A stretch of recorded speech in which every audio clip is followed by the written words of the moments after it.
And welcome everyone. We are excited to welcome Neil Lichter from Pathfinders for Autism. I'm going to introduce a couple of my colleagues as well. Dr. Beth Hare, who is an instructional specialist in our Family Support Center, and Yvette Young, who is a social worker in our Family Support Center. And again, my name is Marcy Torsion. I'm also in the Family Support Center. This is our third in our series of webinars for the Parent Empowerment Conference. And we're welcoming Neil Lichter, and he joined Pathfinders for Autism in October of 2013. And as a trainer, he's provided an understanding of autism spectrum disorder since 2014. His audiences included students from kindergarten to college, educators, police, first responders, medical personnel, and many others across the state of Maryland. He is also responsible for helping to plan many of the workshops that Pathfinders for Autism collaborates on around Maryland. Neil is married with 2 sons, one of whom has autism. So Neil, I am going to stop sharing and I'm going to turn it over to you. Very good. Let me see if we can get this right this time. Let me get it. It's only been 5 years. I should know how to use Zoom already, but you're never sure. Does that look right? Okay, good. I'm getting a thumbs up. That's always a good thing. Okay, so good evening, everybody. My name is Neil Lichter. I'm like Mike said, I'm a program director from Pathfinders for Autism. Let me tell you a little bit about who Pathfinders for Autism is and who we are and what we do for the state of Maryland. So we're going on to our 25th year this year, 25 years of helping out Maryland, helping out individuals. We are not a national organization. We are a local Maryland organization. And everything we do is for the state of Maryland. And we do 3 main things. We are primarily an autism resource center, and we are a place for families and autistic individuals and providers and caregivers to reach out and get information and resources and articles and webinars and live human beings to talk to who can help. We don't do any direct service, but if you need information and resources, you can reach out to our resource center manager. Her name is Nikki Harris, and I'll make sure to put her information into the chat and her email as well. But on our website, we have information for autistic individuals of all ages, because autistic kids become autistic adults, and you still need information and resources and access to stuff like that. So we have articles and webinars, whether it's potty training or picky eating or financial planning or making friends or how to go to college or how to find a job, or what about driving and how about behavior. I've got a lot of articles on the website that are free to download, free to check out. I have a tremendous amount of webinars on our website now for a lot of the same topics that are free to watch and free to download. And they are usually just like this, usually done through Zoom now, and you can register to watch them, or you can watch them after they're posted to the website. Great website. There's a great provider directory, because we all know that finding providers can be a real challenge. Finding providers who work with the population we talk about tonight can be difficult. Finding any, and not just medical providers, but a good dentist, a good barber, a little league team, a church, whatever it might be, you need providers who have an understanding, an awareness, a caring, an acceptance, a patience, and a flexibility, so that you can have a better, more comfortable, less anxiety-filled, less behavior-filled time for whatever the experience might be. And we gather providers together in one place. If you're in Hyattsville, Maryland, and you're looking for a speech therapist, you go to our website, you click on one of 80 categories, speech therapy, click, put in your zip code, put in a radius for how far you want to search around your zip code, and I'll send you a bunch of providers in your area. I can't tell you who the best dentist is or the best speech therapist is in Hyattsville, because everybody's different. And the dentist I swear by for my son, my autistic son, my coworker who has an autistic son hates that dentist.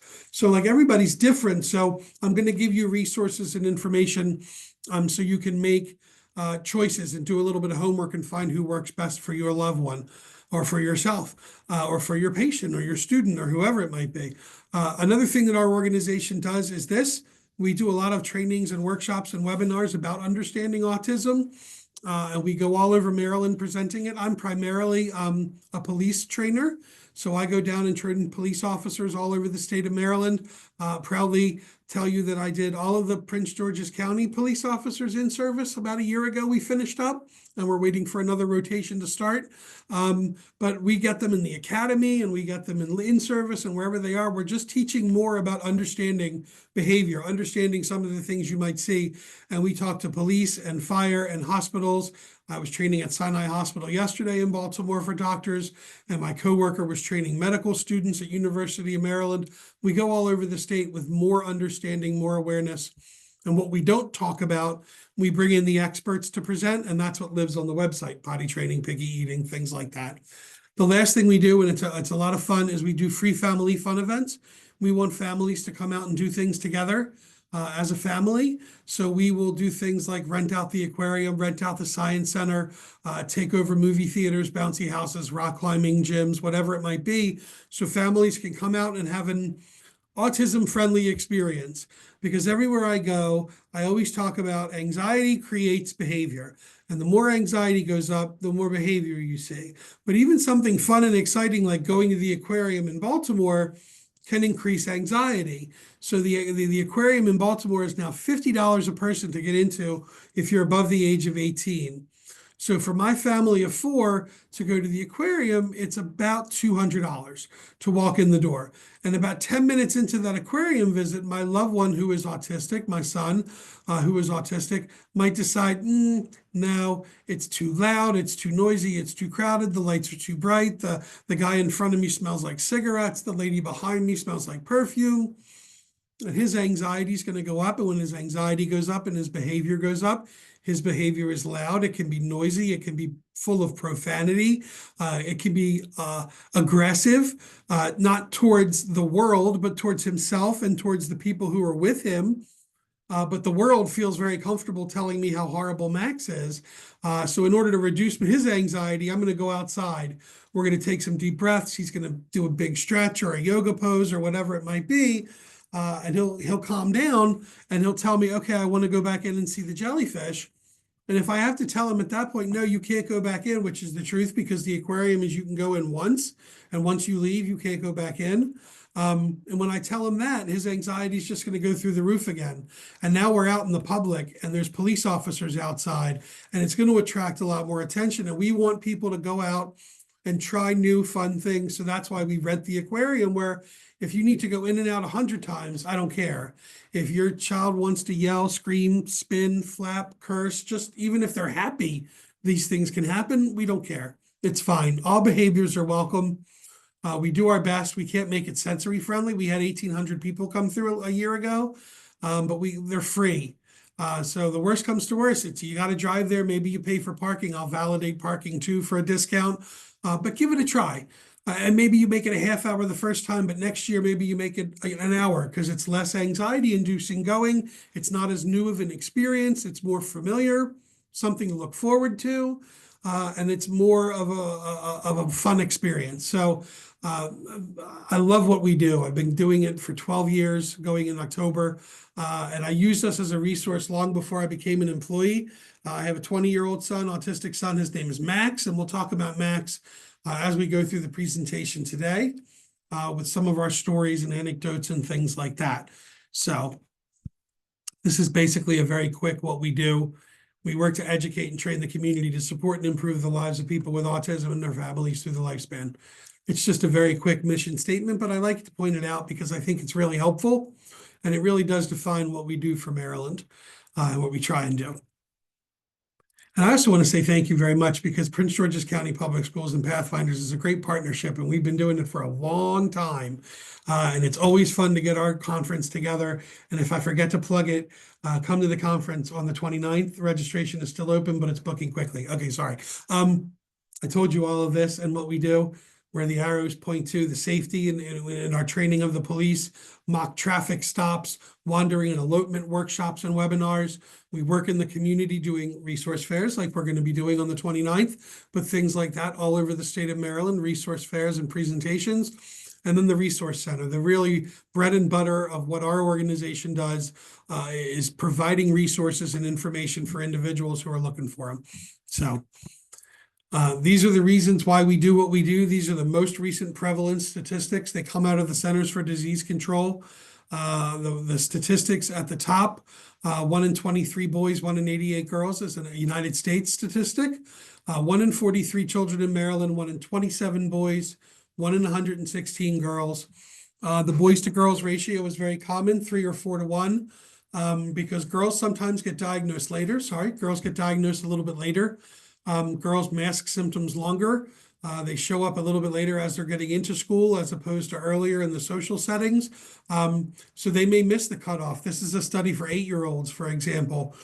So it might have missed some girls in the study for the cutoff. There are new numbers that were getting set to be released, but then the CDC was told not to release any new numbers. So we don't know what the new numbers are. They were getting ready to be released. We would have learned them last month, but they're not allowed to release numbers. These are the most recent numbers for intellectual developmental disability. I bring this up because we talk about it with police and with doctors, but also because there's a lot of co-occurring conditions with autism spectrum disorder. And in the special education department of Prince George's County Public School, you're going to have students with many of these intellectual developmental brain development disorders. And autism and all of these disorders are all classified the same way as brain development disorders. And they all share these common core characteristics: struggles with communication, language processing, sensory processing, struggles with understanding appropriate, interacting appropriately socially, and struggles with appropriate behavior, meltdowns, elopements, physicality, things like that. Because to be honest, if struggling to communicate, if getting your words across, if nobody can understand the words you use, or you don't understand the words other people use, it's going to increase your anxiety. It's going to increase your frustration. You're going to see more behavior come out because of those struggles with communication. If the lights that you're sitting under hurt your eyes and your ears and they're too hot, sensory wise, it's going to be uncomfortable. Pain increases anxiety. Anxiety increases behavior. Not only does anxiety increase behavior, it decreases language and communication processing and thought processing and anxiety processing. If not understanding the right way to interact in school, at home, going around the mall, not knowing what to say, always saying the wrong thing and getting a negative reaction, or standing too close, going for a hug when you shouldn't, if not understanding the right way to interact is frustrating, which it certainly is when sometimes nobody wants to be your friend or come near you, it increases your anxiety around social interaction, which then decreases your ability to communicate, and you see more behavior come out. So I can tell you that Max's anxiety is from communication and from social interaction. He struggles to communicate, to find the words to use, to understand the words you use to give you answers.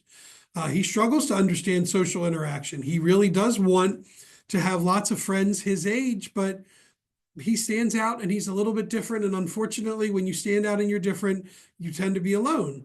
And he doesn't want to be alone, but he struggles to make friends, and that creates frustration and anxiety and sadness and loneliness, and all of that is part of it. So that's what we talk about, the common core characteristics as we go forward. I'm not clinical. I don't have letters after my last name. I was telling everybody before, I owned a rental car company before I came to work for Pathfinders for Autism. So this is as clinical as I can tell you, is that autism is by no means what we call cookie cutter. Not everybody's the same. You've met one person with autism. You've met only one person with autism. That person is so unique and so individualized. I work with 4 other moms here who have children on the autism spectrum, and our 4 boys are so different in the way they're impacted and the way their autism impacts them, and they have different strengths and they have different struggles. So it's very unique and individualized. So I often say that I have my Max glasses on. I really understand Max very well, but I hope during our presentation I give you some insight into maybe why you see some of the behaviors you might see in your classroom, in your house, wherever you're joining us from. There's lots of early interventions that happen in school, outside of school. as well. Lots of physical therapies, occupational speech, behavioral interventions, applied behavior analysis as well. There are medications that can be used. There are medications that can be used on label and off label for different things. The example being clonidine, which is a medication that's a blood pressure medication. But if you have sleep issues, if your loved one struggles with sleep issues, they may prescribe that instead. And that may work. And then I know lots of families who go by homeopathic remedies or special diets or biomedical stuff because they may find something that relieves something that's increasing anxiety. So my example is if you have someone who has a gluten allergy and every time they eat gluten, their stomach hurts, and every time their stomach hurts, they're pulling off their clothes or they're melting down because they have such a bad stomach ache, and you remove the pizza out of their diet and the gluten, the behavior may go away because the pain goes away. But that doesn't cure autism. That gets rid of the behavior, which is, I'm all for that. But it's not the answer for my son, whose favorite food in the whole wide world is pizza. And if I took pizza out of his diet, we would have a lot of behavior. It would be a real issue because it's not the same for everybody. That's how unique and individualized we all are. And you may hear autism referred to as a spectrum. And all that means is that there are people who are going to need services and supports and one-on-one help and nursing care and may never be independent or anything like that for their whole lives. And there may be people that are sailing through college, getting jobs, really getting to high, powerful places, who have an intelligence level, but may struggle with social interaction and understanding how to speak to people and things like that. So we'll give examples as we go through. This is how autism is defined now when somebody is diagnosed. One of the indicators for diagnoses usually are struggles with social communication skills, repetitive behaviors, social interactions as well. It is autism level 1, which is the least impacted, up to autism level 3, which is the highest level of impact, needs the most support, struggles the most with communication, struggles the most with sensory processing, etc., repetitive behaviors, things as well. I always preach to everybody I talk to, though, to presume intellect. Just because somebody falls on a classification as an autism level 3 doesn't mean they're not intelligent. Just because you have a student or a child who's rocking and flapping and vocalizing yee over and over again, maybe struggles with language, doesn't mean they don't understand the words you use, doesn't mean they're not able to communicate. They may not communicate verbally. Maybe there are other ways to communicate, though, and we'll certainly talk about that as we go through tonight, because there are other ways to communicate, and I emphasize quite a bit, looking for other forms of communication is really important. My coworker Trish was at a hospital training the other day. We have a young man who comes with us who just happens to be her son, and he's a 31-year-old autistic gentleman, and his name's Eric, and he's absolutely brilliant, and he has come very, very low verbal and pretty heavily impacted in his autism. He's a gentleman probably who would be classified at a level 3 if he was diagnosed way before that, but that's where he would fall if you did it now. And we bring him in when we go to train doctors and nurses, and we'll go in and we'll say, your next patient's coming in. What kind of information do you need? And they'll say name, where does it hurt? Are you vaccinated? Other kinds of questions like that. And we'll say, okay, here comes your next patient. Take your time, ask him these questions, get these answers. And of course, they're not going to get anything from Eric verbally. And they'll say, what's your name? Tell us your name. I need your name. I need your name, please. Give me an over and over. And they may get louder. I never said he was hard of hearing, but they get louder. And no one ever suggests at any point, can he read? Can he write? Because if you do take a piece of paper and you write down, please tell me your name, and you hand it to Eric, he will very neatly write, my name is Eric, what's your name? And he hands it back to you. Now, he's not writing books that way. He's able to communicate basic, important information when his anxiety is low. But I think what we see from these professionals is they see this, and no verbal, no words, lots of the way autism is projecting out, and they take it for granted. They judge the book by its cover. I hate to use metaphors and things like that, but that's really what you see, is that they make judgments before they really meet the person. And I think that's a very dangerous thing to do, because if you come up to Eric and you go, "Hey, buddy, hey, tell me your name, buddy," he's going to give you the dirtiest look, and he's going to turn around and walk away from you, because why are you talking to a 30-year-old like you're talking to a baby? So presume intellect. If you're talking to adults, talk to them like adults. If you have to come down and meet them somewhere where they are, that's a better plan. But starting off up here, I think, starts things off on a more positive note, on a more positive interaction. Neil, I'm going to stop you for just a second before you move to the next slide. We did have a question in the chat. Mhm. Ms. Smith would like to know, why do some providers choose not to utilize the levels and just simply state that the person has ASD? Are the levels of importance? I think, to be honest with you, it really may have been how long they've been in the business. Those levels are pretty new. They didn't exist when the DSM-5 came out originally. That was not a part of it, and that was probably 10 or 11 years ago. Um, so they may not be used to them, or like how strict and defined they are. I don't really go by them. I mean, I use them in my slide because they are part of the DSM-5. But I think it is such a fluid spectrum of things that, just because you've got somebody who might be a level 3 on some chart, it doesn't mean that they don't have strengths like somebody who's on an autism level 1 on the chart. And you may think, well, it's not hard, for anybody who's in the red square, but that's not true at all, because anxiety creates behavior no matter where they are. So I don't really think that the levels are all that important, to be honest with you. I think, because it's important to understand, and a good segues beautifully into this, is that the struggles, or the strengths may not be indicative of strengths in every facet of disability. So just because someone is really, really verbal and communicative doesn't mean that their anxiety isn't created by social interaction, or their anxiety isn't created by sensory processing.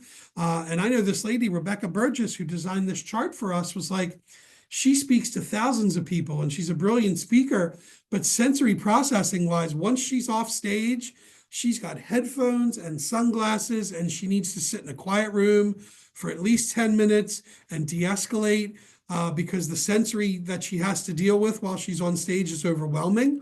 And while she's an absolutely brilliant woman with lots of letters after her name, she's going to be the person who is melting down, because the lights are too bright, the noises are too loud, the fire alarm is too much. Her executive function, her ability to plan her life and keep herself organized, creates anxiety for her. And for a woman who has to travel with her calendar and schedule and booking hotels and booking speaking gigs and booking rental cars, that's all hectic for her, and she misses a flight, forgets to book a car, gets to the hotel and realizes she's in the wrong place. Now the anxiety kicks up and her behavior is up, and she's melting down in the middle of a hotel or an airport. So while she might be that level 1 on a chart, at that point in time, she's just as melted down as a level 3 or whatever on your line. So I understand what your question is. I appreciate it. But no, I don't think the levels are that important, but I do present them because that is a part of the DSM-5. But thank you for your question, and I hope it helped. Here's what I think was the most important thing I've ever learned. Anxiety goes up, processing goes down, behavior comes up.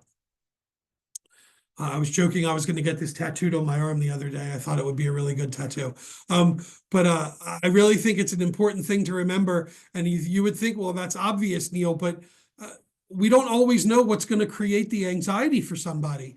And for when we talk about my son for some of our stories tonight, like communication creates anxiety for Max, and it's a really tough thing. So we'll get into communication next. These are the main areas of impact again, and also where we're going to go as we go through our presentation, as we talk to each other for the next bit. So we'll keep rolling on. I like to get everybody involved in our presentations. I try and do experiential exercises, whether I'm live and in person with you, or whether we're here live in Zoom in person virtually together. So I only have three or four people open with their cameras open, and that's fine. My first exercise is a pretty simple one, though. I'm just wondering, on the last slide, and you can indicate in the chat if you want, or you can let us know, but on the last slide, it said right there at the bottom to say hello in the chat. And nobody on our presentation today, said hello in the chat. And I'm wondering, why? If you have a reason why you didn't say hello in the chat, I would love to hear it. I mean, I thought it was pretty clear what I wanted everyone to do, that I wanted you to say hello in the chat just to be a little social, but nobody really listened to me. And I think in our classroom setting today, that's okay. I'm not going to be too upset. But what I've realized recently is everything sort of starts with, how do you interpret the behavior? How do you interpret the behavior you don't understand? Because if I were to interpret your behavior as a class, I missed that. Fair enough. But if I interpret it as you just ignored what I wanted you to do, and why would you ignore me? That's so rude. You saw it. You knew exactly what I wanted you all to do, and you're leaving me out here hanging, and I could get annoyed and upset and aggravated. I understand. I fear and everybody's coming up with their reasons. It's actions. It absolutely made no sense in the concept of the slide that it was on, but nobody unmiked themselves and said, "Wait a minute, that doesn't make any sense. Can you explain that? Why is that there?" Certainly, you have an opportunity to ask a question in the chat. No apologies needed. We're happy to have you join us. But you have an opportunity to ask a question, to speak up, to ask a question. But if you don't take that opportunity, someone may misinterpret that as disrespectful, rude. Police officers can see things like struggles with communication and language processing and sensory processing as inebriation, intoxication, belligerence, attitude, failure to comply. Teachers can see it the same way, and it can create negative interactions, which is, I'm sure, what everyone wants to avoid. I'm sure I know the police do. I talk to them all the time, and my wife's a teacher. My mom's a teacher for a long time. They don't want negative interactions. They want their days to go smoothly for themselves and their students. So starting off with communication is important. And it's tough because, we expect communication to happen one way. I'm going to ask questions. You're going to give me answers. And this is how this goes back and forth. Here we're talking to each other smooth as can be. But the reality is not everybody processes language the same way. And for my son, for example, it takes him longer to find the answers to questions in his head. There's a great book out there, and it's called The Reason I Jump. And I highly recommend The Reason I Jump. It's a great book. It was written at the time the young man was an autistic. He's still an autistic, nonverbal adult now, but he was a 14, 15-year-old teenager. And he understands his disability very, very well, his autism. And when they asked him for this book, why does it take you so long to answer questions? Because language processing, thought processing, and communication processing all takes longer. And the way he described it was, all the thoughts that I have in my head and all the knowledge that I have in my head float around like dots in space. And when you ask me a question, I have to go find the right answer. And sometimes it's hard to find that answer. And the more questions you ask me, the faster the dots move around and the harder it is to find the answer. So for Max, it's very similar. It takes him longer to understand the words I'm using. It takes him longer to find the answer he's looking for. So even a simple question like, "Hey, Max, what do you want for dinner?" Pretty simple. But I have to sit there and wait because this is all the information that I'll get from him before yes, I know you're hungry, Max. That's why I asked you what you wanted for dinner. No, not Legos and train time. Yeah, not right now is not what I want to hear from you, Max.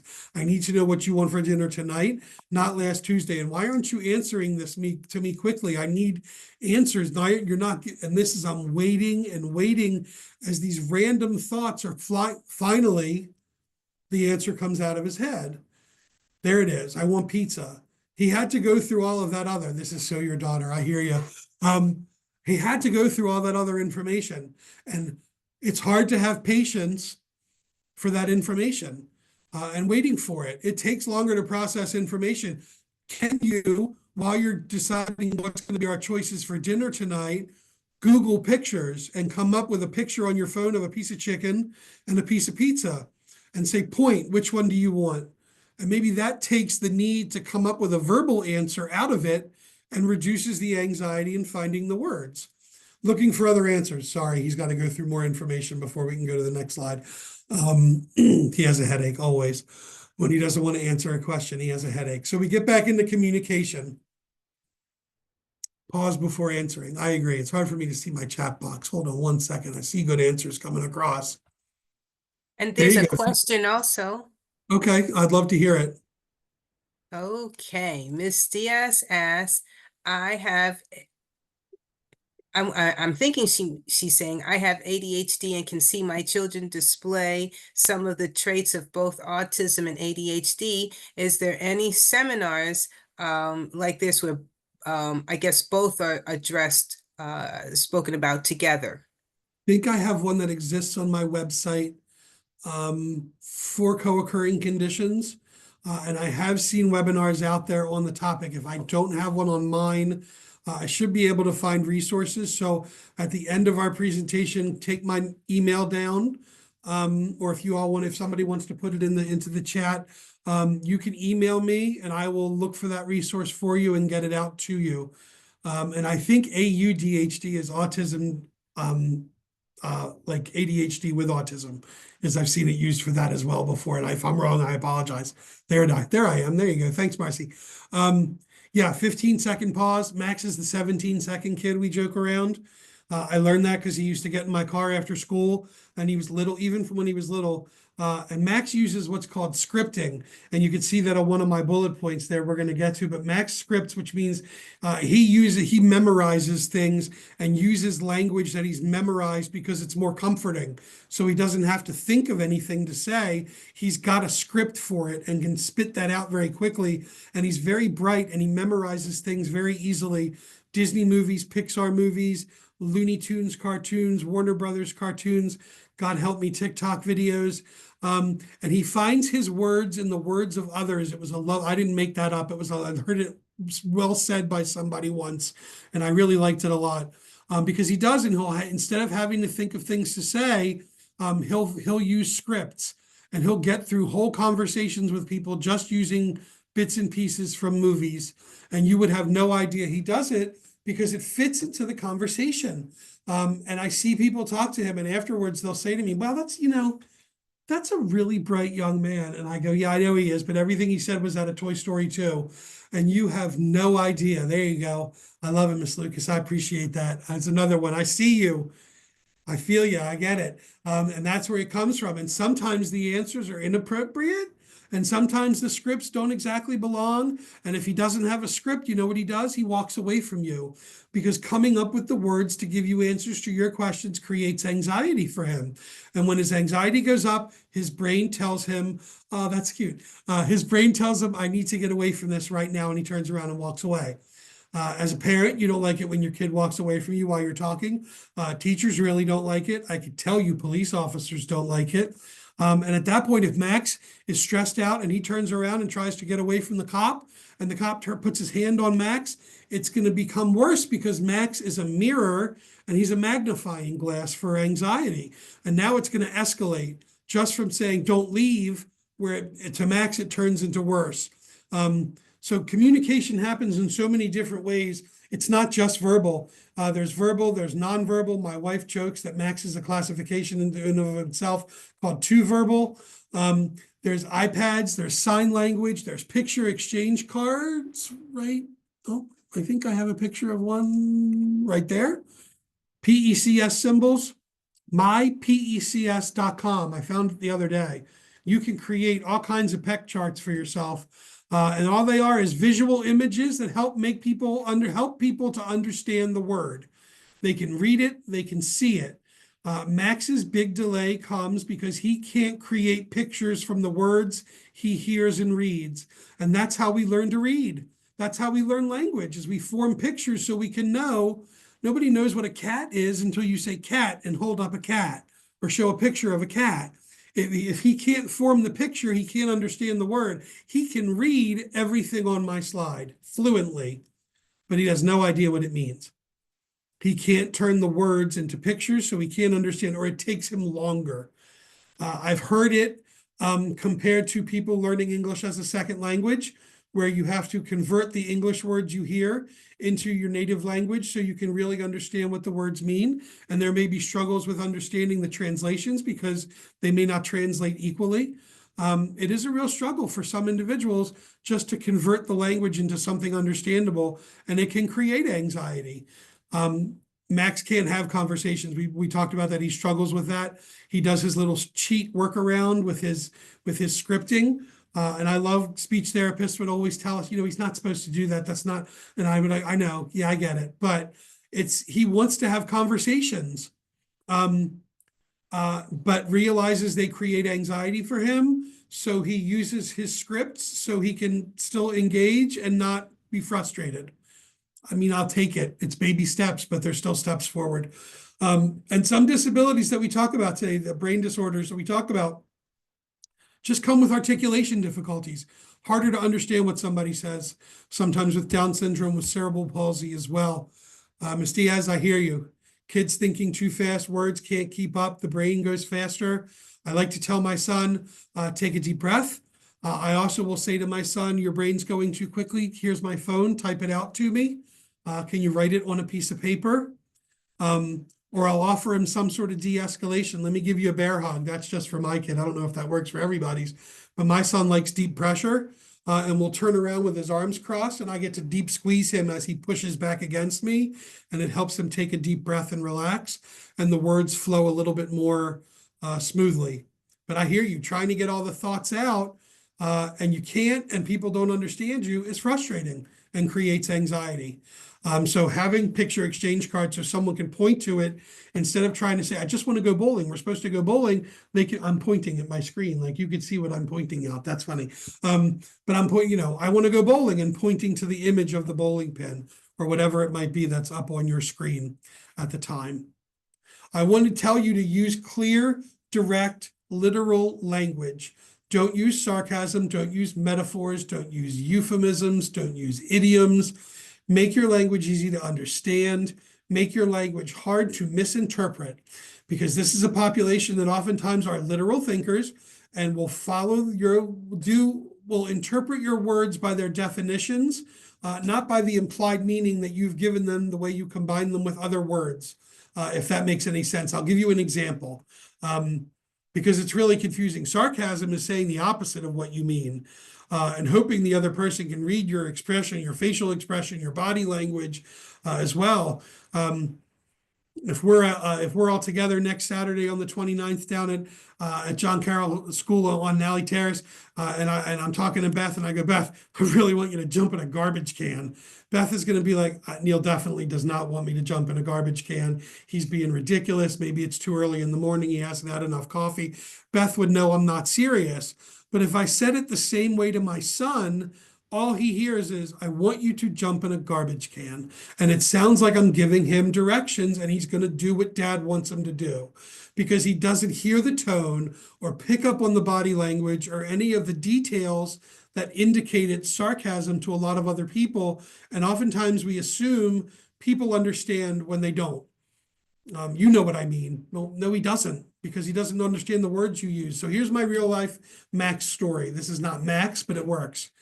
If anybody wants to guess, anybody who hasn't seen me do this presentation before wants to guess, and put in the chat or on mic or on mute and let me know, what do you think we told this little kid? What did I say to him?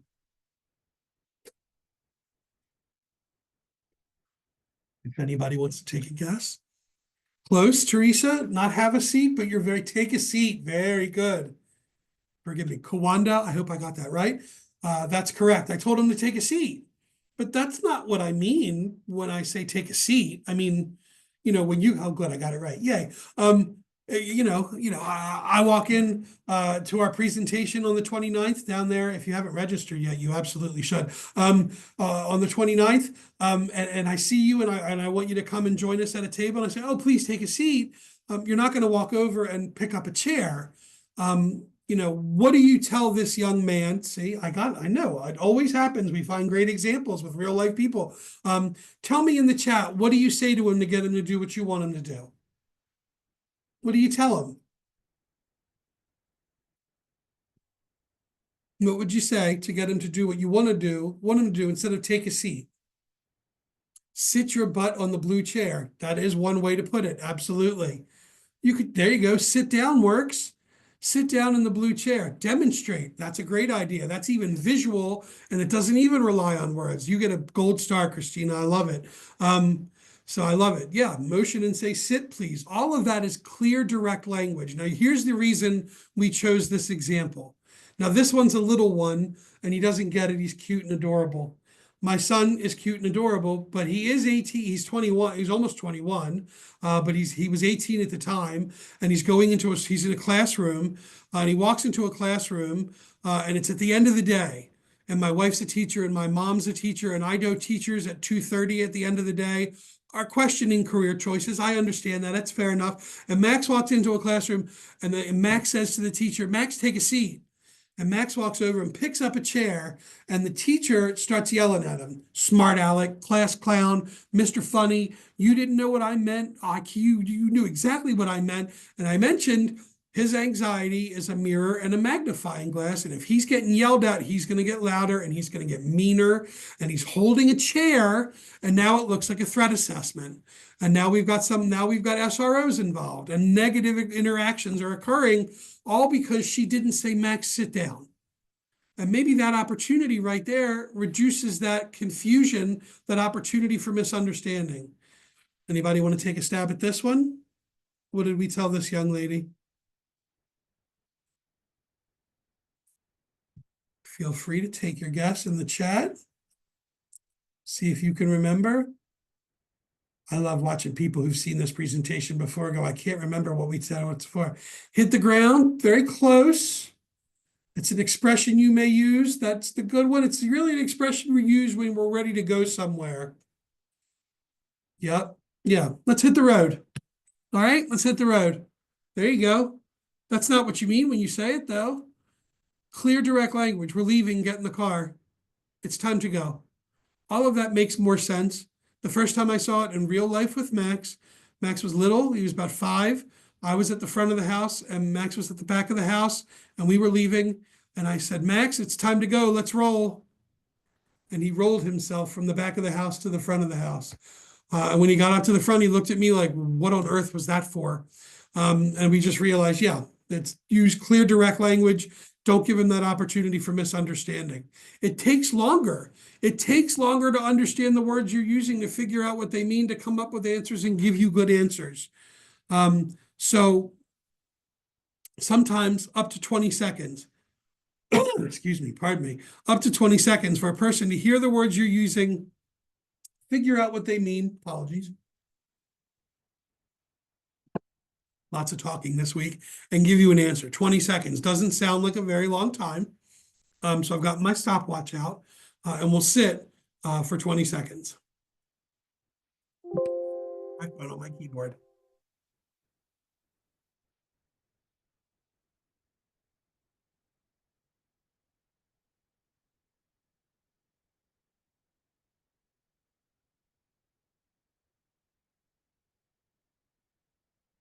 And that's 20 seconds just to answer one question. And if you ask another question, the 20-second clock starts over. And if you keep asking questions, anxiety goes up. And if you keep asking questions, language processing, thought processing, communication processing is all going to go down. And that's when we start to see more and more behavior come out. It's frustrating. Coming up with answers, you have to give people time. You have to give people time to process. Max is in that 17, 18-second window, and Doug used to struggle to come up with answers. And it was tough for him to give those answers to those questions. And now when we slow things down, when we find other forms of communication, it works. I've always used clear, direct, specific language with kids because I know it helps me and it might help them.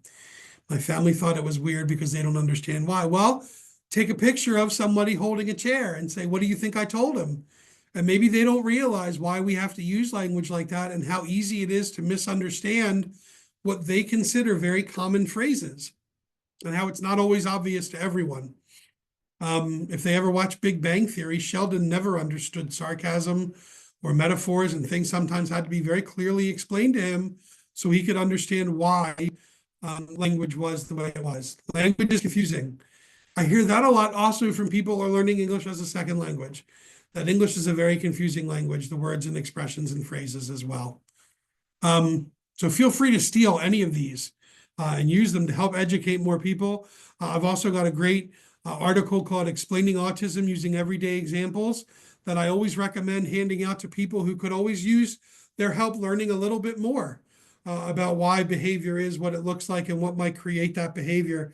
Downloadable off the website as well. And if we have time at the end of the presentation, maybe we can go over to the website and I can show you some of these articles and put links in the chat as well. So we spend a lot of time on communication. I can see from the great conversation we're having in the chat that it does hit home for some people, and you realize I think it really is one of the main contributors to anxiety being created and leading to behavior is that frustration with not being able to not even communicate verbally, just communicate in any way, shape, or form sometimes is difficult when your anxiety's up, and just the act of trying to communicate increases anxiety. Sensory processing is another thing that increases anxiety quite a bit. It is your brain's ability to process all of the information that's coming in at one time related to your senses. Now, there's 5 senses that everybody's very familiar with, but we'll talk about those and some other ones as we go through. But as we're sitting here tonight, as I'm sitting in my office in Hunt Valley, Maryland, in my office, in my little tiny office, with my very, very bright, very, very loud, very, very visually uncomfortable fluorescent light bulbs over my head that I almost never have on while I work. I'm usually have a lamp on or my windows open with natural light, but you can't do that at night when you're presenting, and you wouldn't be able to see me. So I have to have them on, but they are very uncomfortable to me, and they do create headaches for me. I'm always warm anyway, but they do create a lot of warmth. So I can feel warm under my shirt a little bit, and I'm questioning my decision to wear my fleece tonight. I'm a diabetic. I have a pump in my pocket that I wear, my insulin pump. That is buzzing every 10 minutes or so, probably because I need to give myself a dosage or I need to refill or recharge or whatever it might be. I'm not going low or anything like that. But all of that is coming into my brain at one time. And it's hard to process sometimes for your brain, but my brain is taking it and it's holding on to it. It's separating it and compartmentalizing it. And it's letting me focus and say what I need to say. For some people who struggle with autism spectrum disorder, who struggle with sensory processing disorder, and I want to pause to say, you can have sensory processing difficulties for sure and not be autistic. But when it's really interfering with your everyday life is when it is a sensory processing disorder.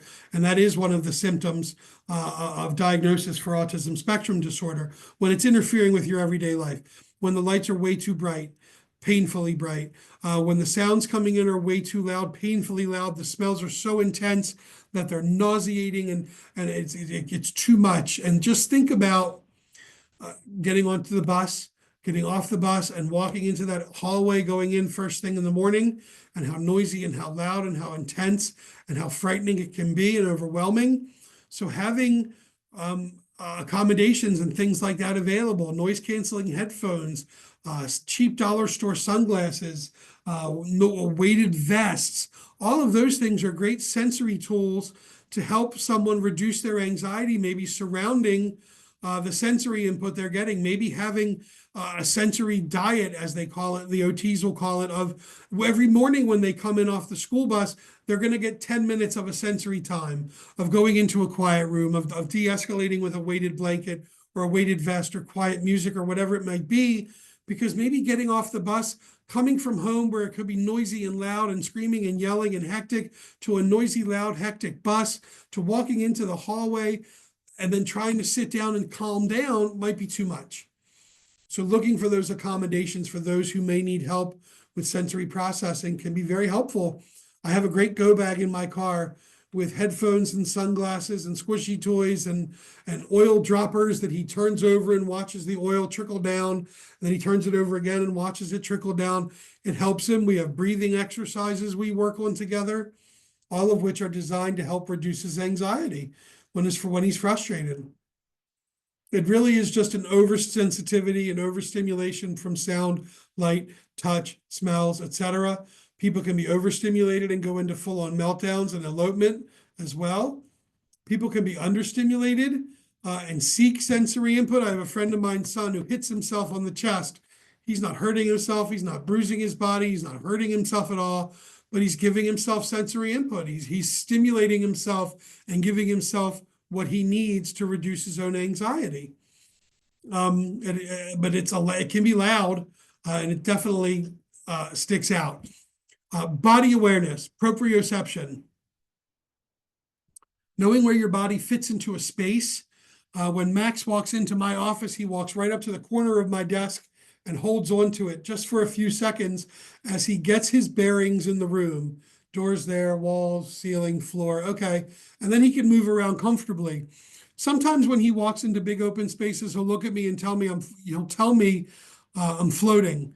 And it means he's uncomfortable. He's got to anchor himself to something. So oftentimes I'm the anchor. He'll lean up against me. But there are times he'll get onto an elevator and it'll hit him pretty quickly, and he'll just walk up to a total stranger and lean up against them. And while when he was little, it was really no big deal because he was little and cute and adorable and sweet. And I could just go, I'm so sorry, he's a little one. I apologize. Come on back, buddy. He is 20 years old now and 5'8", and he is 165 pounds of muscle. And not everybody wants that leaning up against him. He'll lean up against men, women, old lady, old man, little kid. It's going to be somebody who's eventually going to be like, don't touch me. And now it's mirror and magnifying glass. And now we've got it escalating in an elevator into something negative, all because he's trying to reduce his own anxiety. The vestibular system is your balance system, knowing your head's up and your feet are down. Stumbling, tripping, depth perception, trouble with steps. All of that can be part of depth struggles with the vestibular system.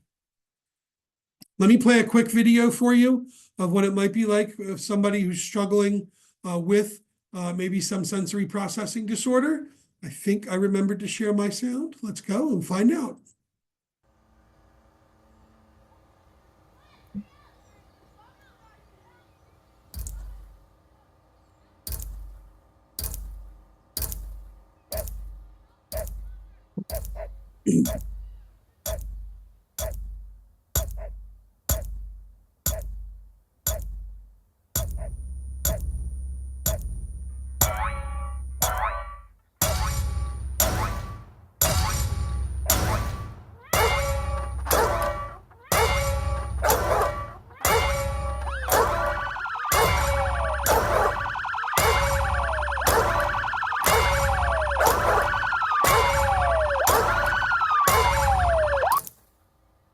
Imagine that's your everyday. All of that input coming in at one time, not being able to communicate how scary it is, how loud it is, how tough it is to understand. We were talking to some SROs, school resource officers, last week about a young man who's coming in off the school bus, and they think he's ignoring them because they're calling his name while everybody else is walking in the hallway. And I'm telling them, he can't pick your voice out. You got to be kidding me. There's announcements going on and kids yelling and screaming and lockers slamming and doors opening, and they're not picking your voice out at all. Find another way. Meet him when he comes off the bus. Put your body in front of his. Tap him on the shoulder as he goes by. Whatever it might be, let him know another way because he's not ignoring you, and don't misinterpret it. It's not that kind of behavior. Give him an opportunity. So sensory processing definitely holds an impact. One of those other core areas of impact that we talked about at the very beginning was social interaction, understanding what's an appropriate way to interact with people. What's the right way to act? What's the right thing to say? It's tough to always know the right thing to say. You learn that as your life goes, as you go through your life, as you interact with people, you know that you could say certain things to certain people and act a certain way. I'm never going to talk to you all the way I talk to my wife. That would be completely inappropriate. And I don't tell my wife the same jokes I tell my best friend because she would really not find them very funny. And that's all understanding social skills rules. And there are so many of them. And I can't go over all of them because we only have, it looks like maybe a half an hour left. But one I really want to talk about is eye contact is absolutely overrated. I don't want you to ever think that just because someone's not looking at you, they're not listening to you. I talk to lots of people every day, and I couldn't care less if they're looking at me. It doesn't matter to me. I realize that you can hear me without putting your eyes on me. But some people do struggle to make and hold and maintain eye contact. So don't insist on it. My wife Max can't hold eye contact at all. He's horrible at it. Not that we care at this point. He'll stare at the floor while I talk to him, because I think what he's doing is putting on blinders and just trying to focus on my words. So I don't insist on eye contact, but what my wife likes to do, she's a special ed teacher, very bright woman.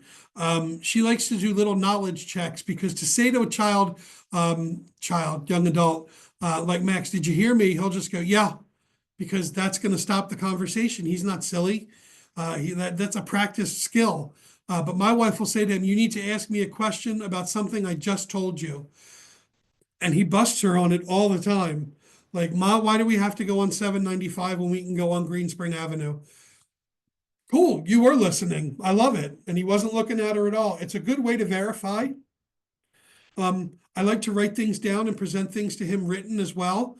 It helps him, gives him the opportunity to process at his own pace. He can hold it with him and refer to it as well. So I don't have to always insist on him hearing me when I talk, because interpreting those words can be a real tough thing for him.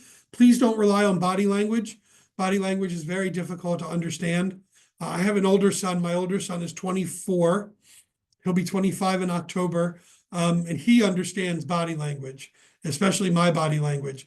Because if we're out somewhere and Jack does something stupid and I give him one of these, Jack is going to be like, oh boy. And he's going to back off and he's going to come walking back to me like, what? What's wrong? And realize that I'm annoyed about something. But if I see Max do something and I give him one, he'll just look at me and go, what's wrong with your face? Like, he has no idea what I'm trying to tell him by just staring at him. I told you to pick up your toys and turn off your computer and come upstairs 10 minutes ago. And I'm relying on this face to communicate 3 messages to a child who can't read facial expressions. And then I'm getting mad that he's not doing it. And that's not fair. It's not right. So use that clear, direct, literal language to communicate. Don't rely on body language thinking, well, he'll understand. He knows what I mean. No, they don't. And then when they don't do what you think they're going to do, you get mad. And there's that misinterpreting behavior again. And we don't want that.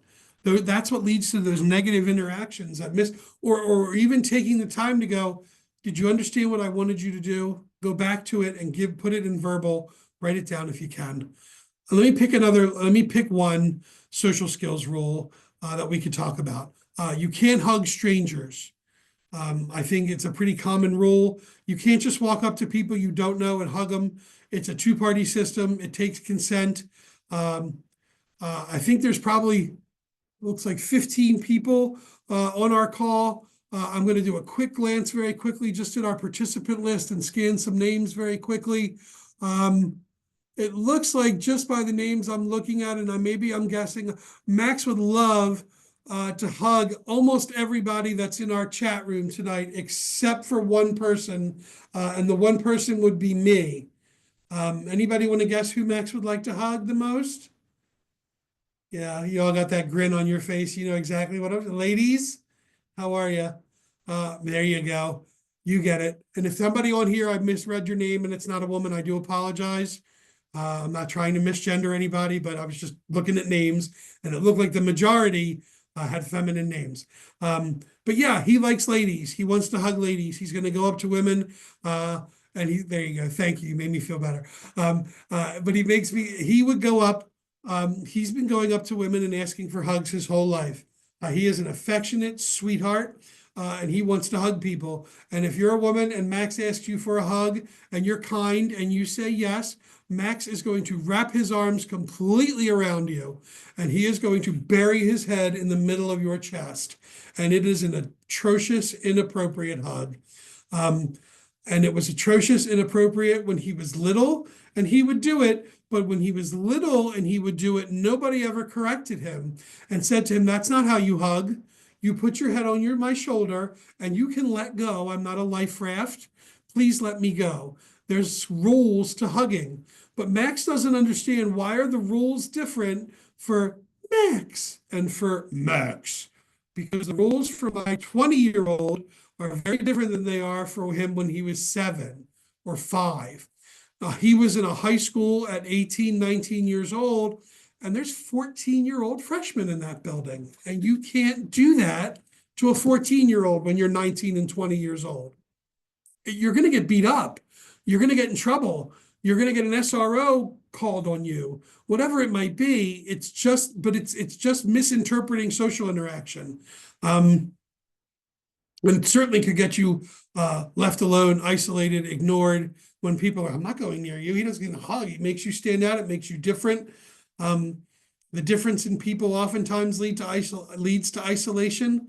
There's a very high co-occurrence of mental health issues with these brain development disorders. I think it's like 54 to 70% more likely to have a co-occurring mental health condition. And when you partner, depression and anxiety and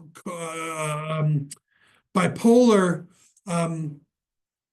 with the loneliness and sadness, oftentimes it leads to tragic results. There's a very, very high suicide rate among autistic adults, oftentimes, unfortunately, as well. So that social interaction is such an important thing. And I don't want one of the things, those myths that you hear sometimes is that they're not emotional.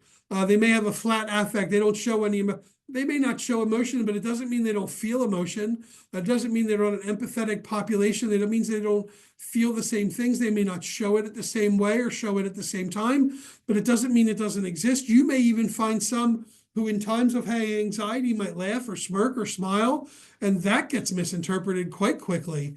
There was I guess it was probably 8 or 9 winters ago, everything in front of my house is frozen over. And the boys and I have to go out to the car to get stuff out of the car. And my older son goes down the steps and Max goes down in front of me. And I walk out and I hit the ice and I slip on the ice and I go up in the air.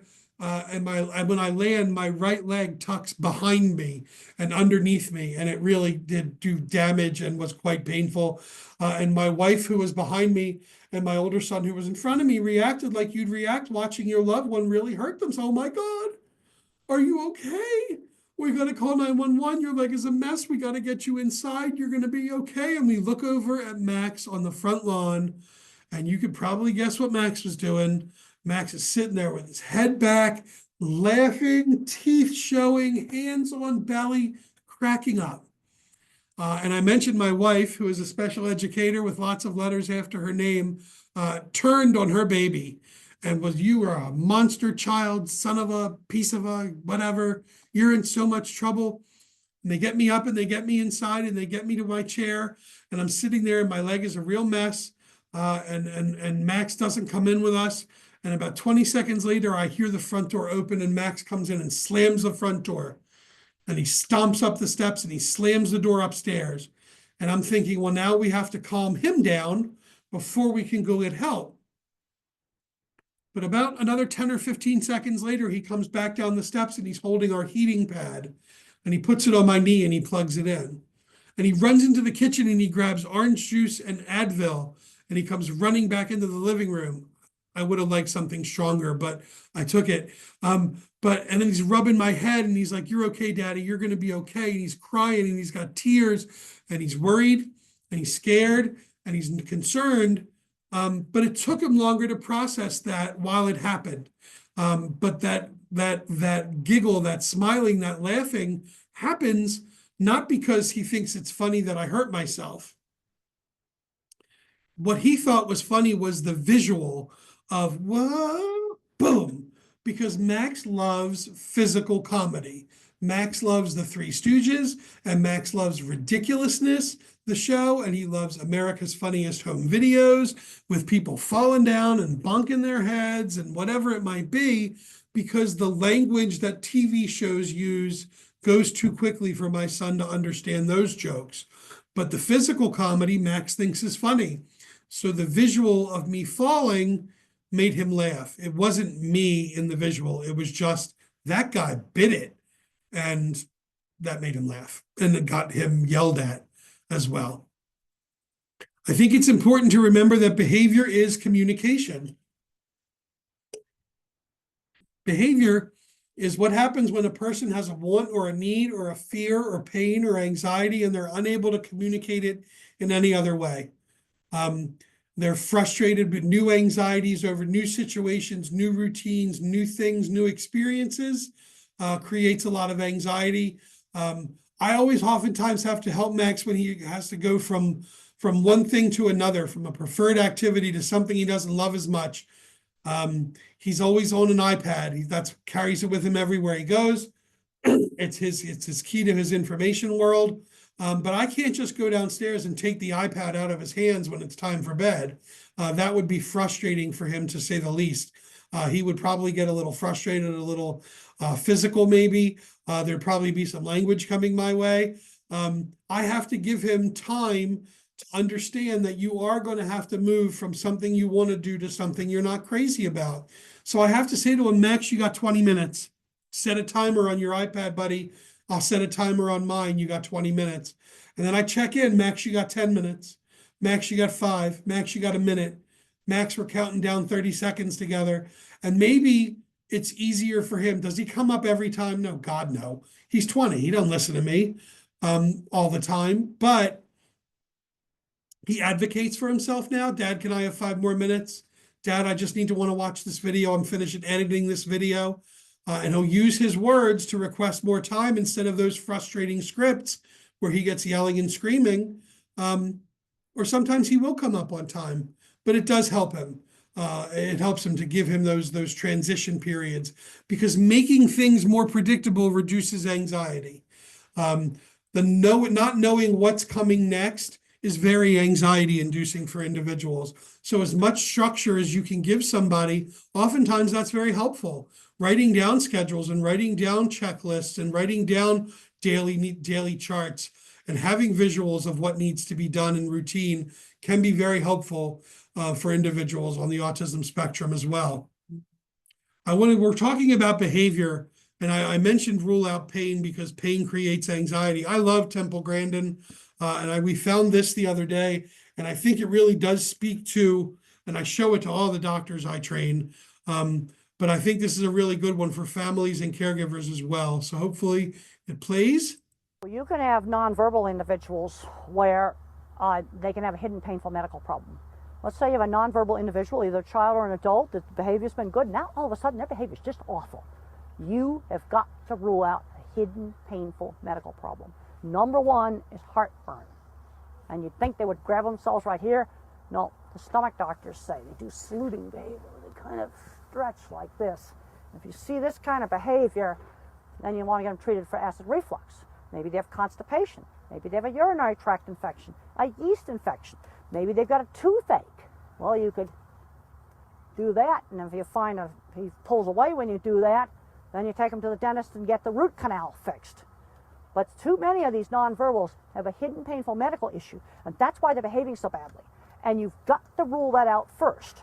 Or another problem could be sensory. The smoke alarm went off last week in that room, and now he's terrified to go in that room. Or a microphone fed back and squealed in the high school auditorium, so now he's afraid to go in there. It could be the fear of getting bombarded by sensory overload.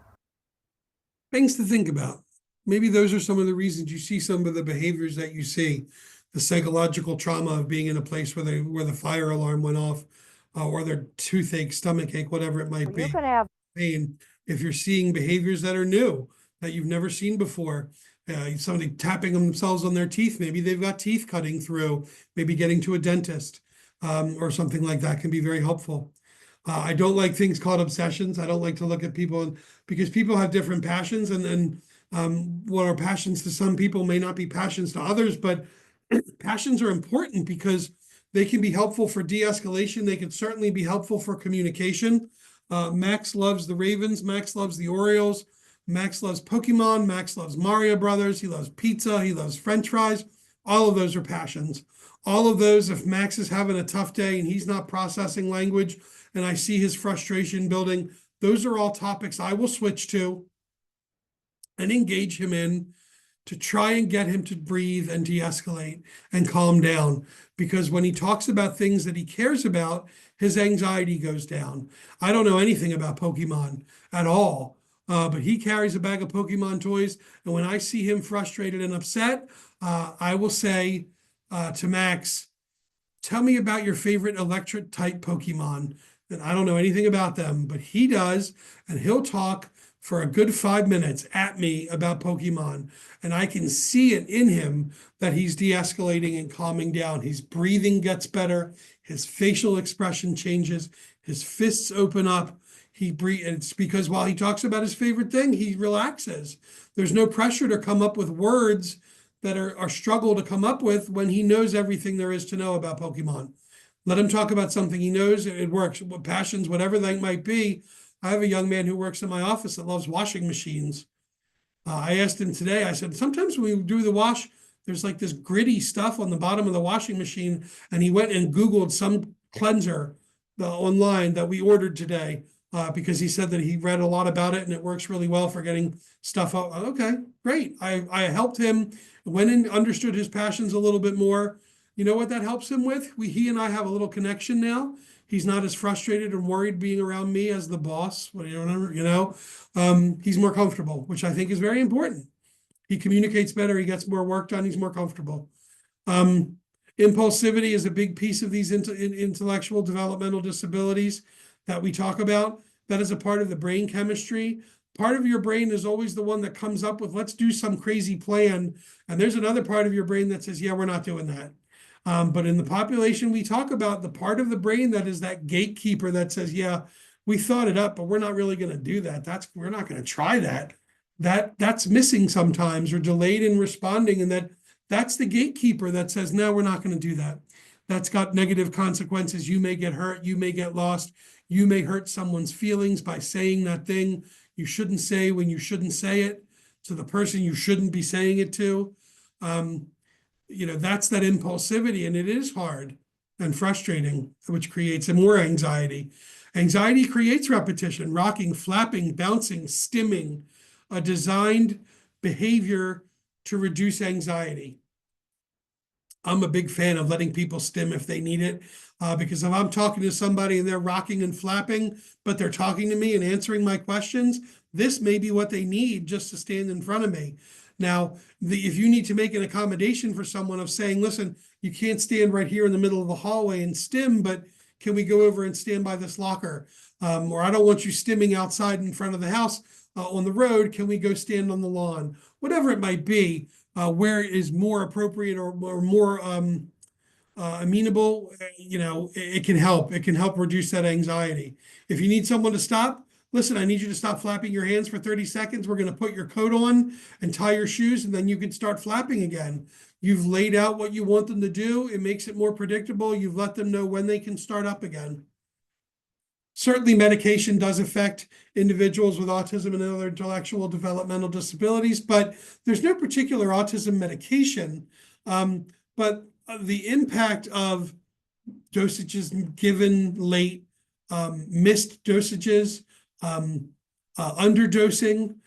Some of the school resource officers we were training the other day were talking about one particular kid who lives with dad part of the week and mom the rest of the week, and dad gives the medicine at 8 and mom doesn't. Mom gives medicine at 7.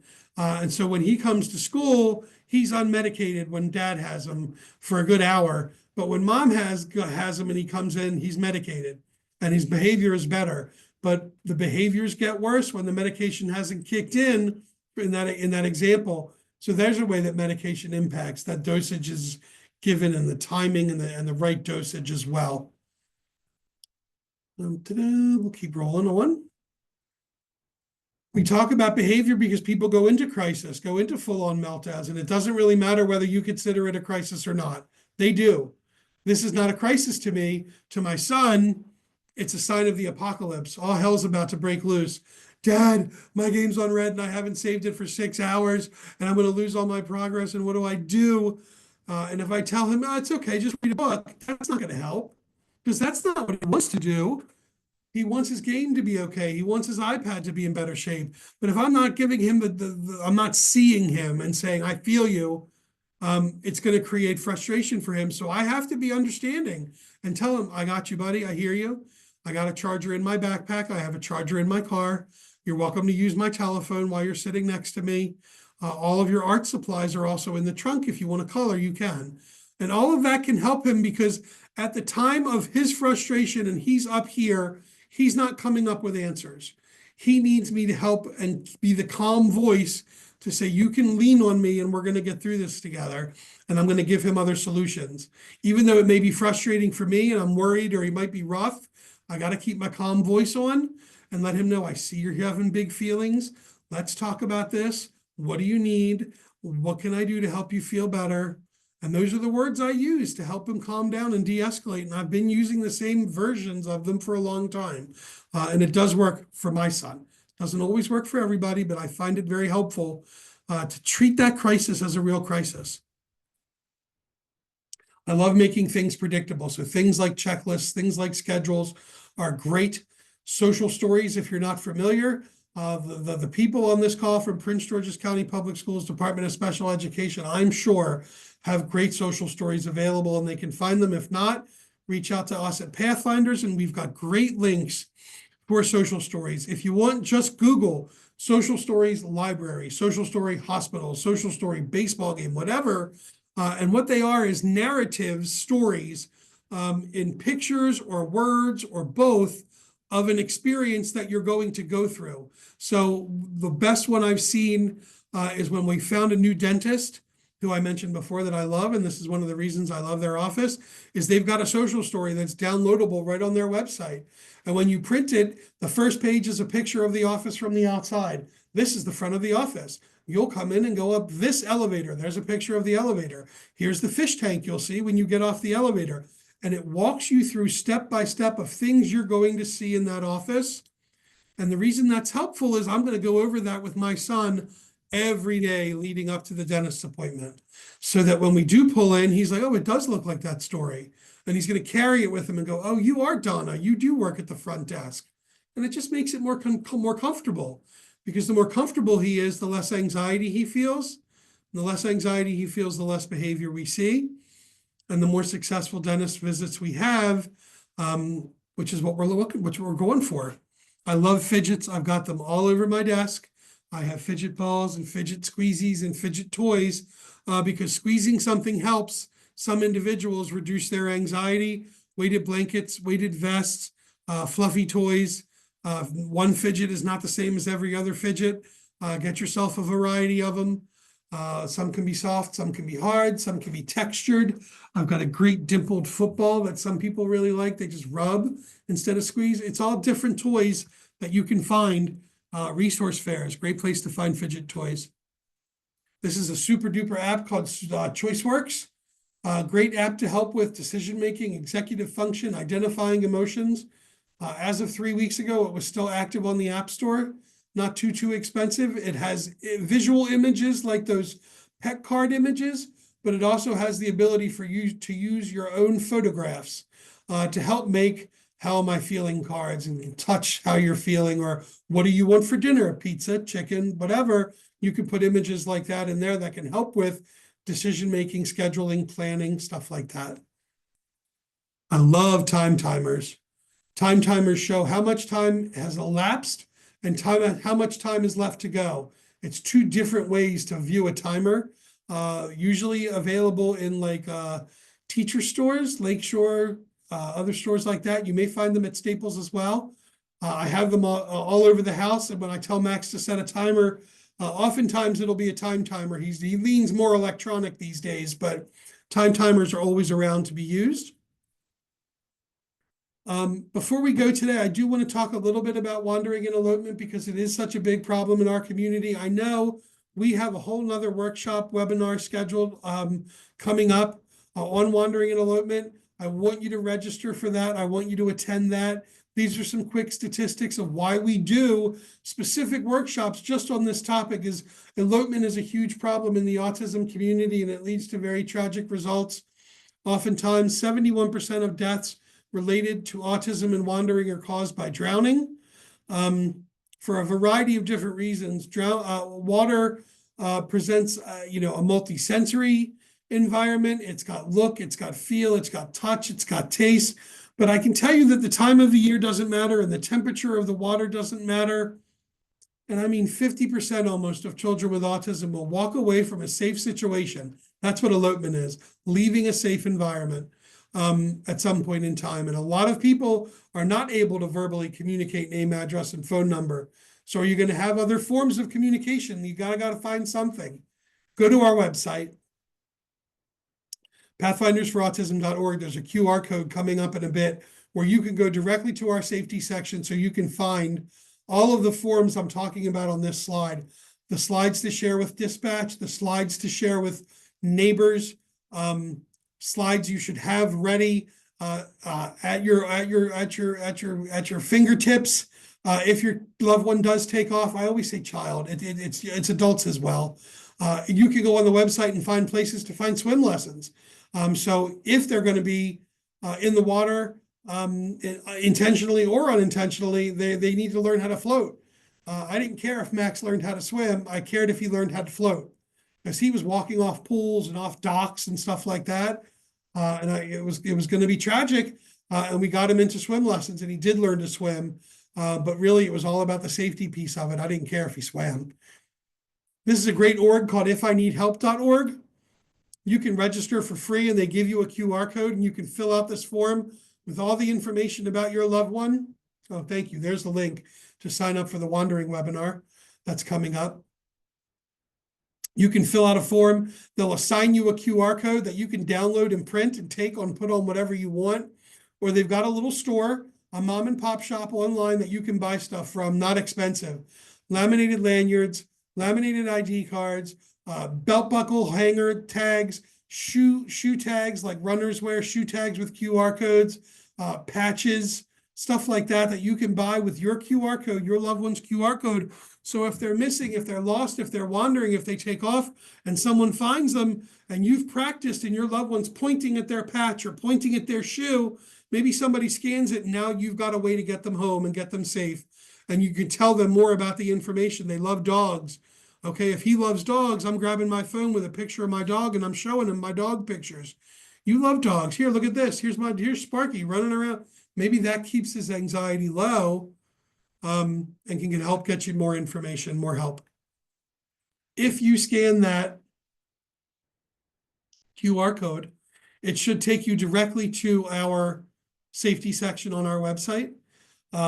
You can find that right on our website. If you go to our website and go to resources and go to safety, you can find that as well. I talk quickly. I apologize if I go too quickly. I always like to get as much information out as I can because we don't have nearly enough time. I have police officers that I get for 4 hours. I don't know that they want that much information, but there's a lot. So here's some things to remember, things to think about. That 20-second rule is a very helpful thing. Give people time to think, process, understand, ask clarifying questions. Sit down, not take your seat. Use that clear, direct, literal language to communicate what you need.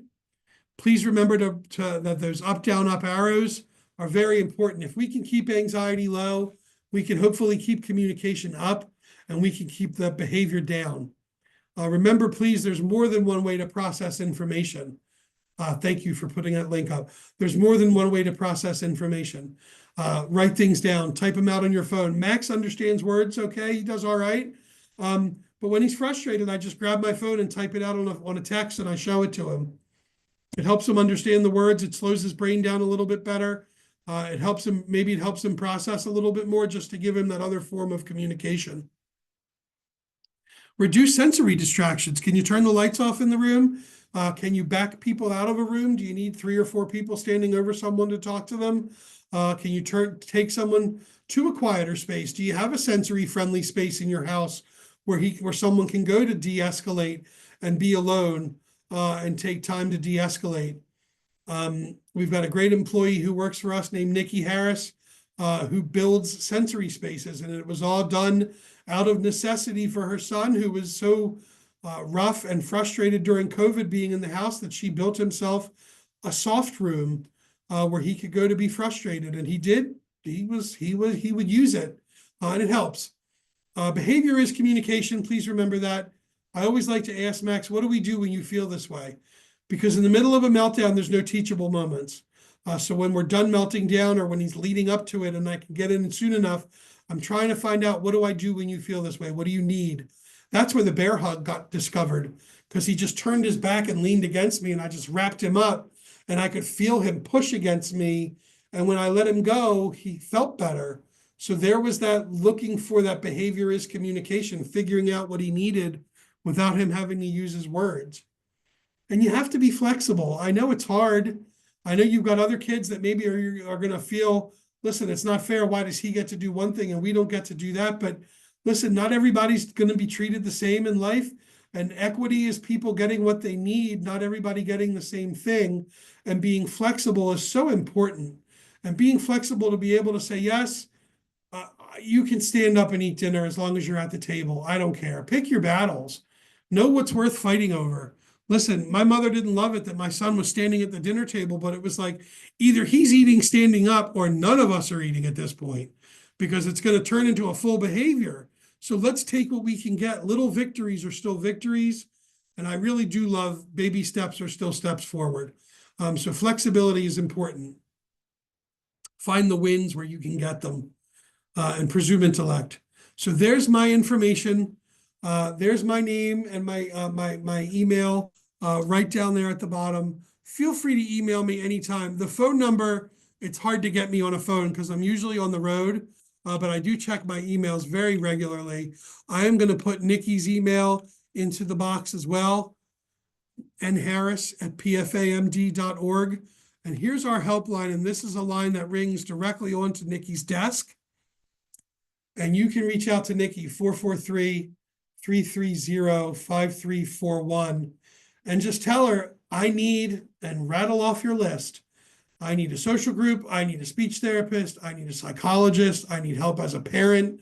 And she will start getting information and resources to you. And that puts you into our system where you can find out about all the workshops, all the webinars, all the free family fun events, and all the articles that we share. So we are really right up on 8 o'clock, and I know that everybody's had a long day. So I appreciate everyone's time. I'm happy to answer questions for a few.